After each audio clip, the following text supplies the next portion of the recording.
নিয়ে আসতে হবে।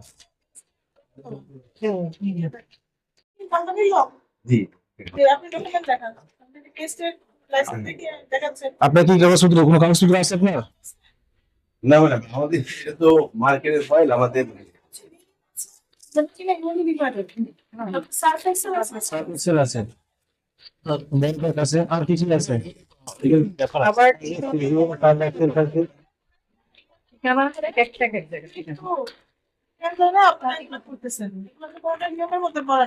আমরা বিএসটি থেকে আপনাদের এই প্রতিষ্ঠানে এসেছি। এই প্রতিষ্ঠানে কোনো নাম, কোনো ঠিকানা, তথ্য আপনারা আমাদেরকে দিতে পারেন নাই, কিন্তু আমরা আপনার প্রতিষ্ঠানে ব্যাপক পরিমাণে, যেটা আমাদের ইউনিলিভারের প্রোডাক্ট বলা হয়, সার্ফ এক্সেল, রিন, হুইল, এই প্রোডাক্টগুলোর একদম কপি পেস্ট আপনারা প্যাকেট আমরা পেয়েছি আপনাদের কাছ থেকে।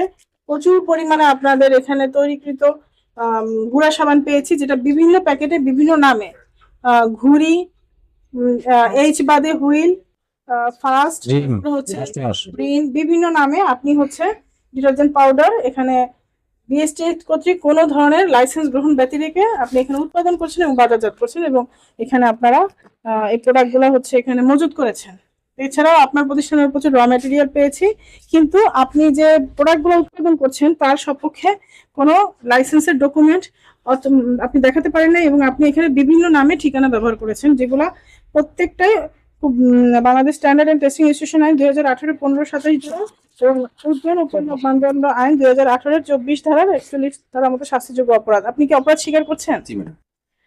আমরা এই অপরাধে আমরা আপনাকে Bangladesh standard and testing institution আইন 2018 এর 15-27 ধারায় 75,000 টাকা এবং ওজন ও পরিমাপ মানদণ্ড আইন 2018 এর 41 ধারায় 25,000 টাকা অর্থাৎ সর্বমোট 1 লক্ষ টাকা অর্থদণ্ডে দণ্ডিত করছি, অনাদায়ে 3 মাসের কারাদণ্ড ঘোষণা করছি। আপনি দ্রুত আমাদেরকে অর্থটি পরিশোধ করেন এবং আপনি মুসলেকা দিয়ে দিবেন যে আজকের পর এই ধরনের কোনো কার্যক্রমে আপনি জড়িত থাকবেন না।